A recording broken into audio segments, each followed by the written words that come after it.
اور اب کچھ خبریں کھیل کے میدان سے۔ بھارت میں ہونے والے ورلڈ کپ 2023 میں جنوبی افریقہ اور افغانستان کی ٹیمیں آج آمنے سامنے آئیں گی۔ ایک روزہ کرکٹ کے عالمی ایونٹ کے 42ویں میچ میں جنوبی افریقہ اور افغانستان کی ٹیمیں پاکستانی وقت کے مطابق دوپہر 1:30 بجے بھارتی شہر احمد آباد کے نریندر مودی کرکٹ اسٹیڈیم میں اتریں گی۔ میگا ایونٹ میں دونوں ٹیموں نے اب تک 8 میچز کھیلے ہیں، جن میں سے جنوبی افریقہ نے 6 میں کامیابی حاصل کی اور صرف 2 میں ناکام رہی، جبکہ افغانستان 4 جیت پائی اور 4 میں ہی شکست کھا چکی ہے۔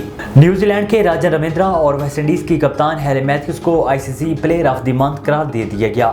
راجن رویندرا کو مینز کیٹیگری میں اکتوبر کی کارکردگی کی بنیاد پر پلیئر آف دی منتھ قرار دیا گیا ہے۔ اس کے لیے بھارت کے جسپریت بمراہ اور جنوبی افریقہ کے کوئنٹن ڈی کاک کی بھی نامزدگی ہوئی تھی۔ علاوہ ازیں ویمنز کیٹیگری میں بنگلہ دیش کی نہیدہ اختر اور نیوزی لینڈ کی امیلیا بھی women player of the month کے لیے نامزدگی ہوئی تھی، تاہم یہ اعزاز ویسٹ انڈیز کے کپتان ہیلی میتھیوز کے حصے میں آیا۔ Lahore board intercollegiate wrestling championship Punjab colleges نے جیت لیا۔ Lahore board intercollegiate wrestling championship میں سپیریئر کالج کی دوسری پوزیشن پنجاب کالجز نے 31 پوائنٹس کے ساتھ پہلی پوزیشن حاصل کی۔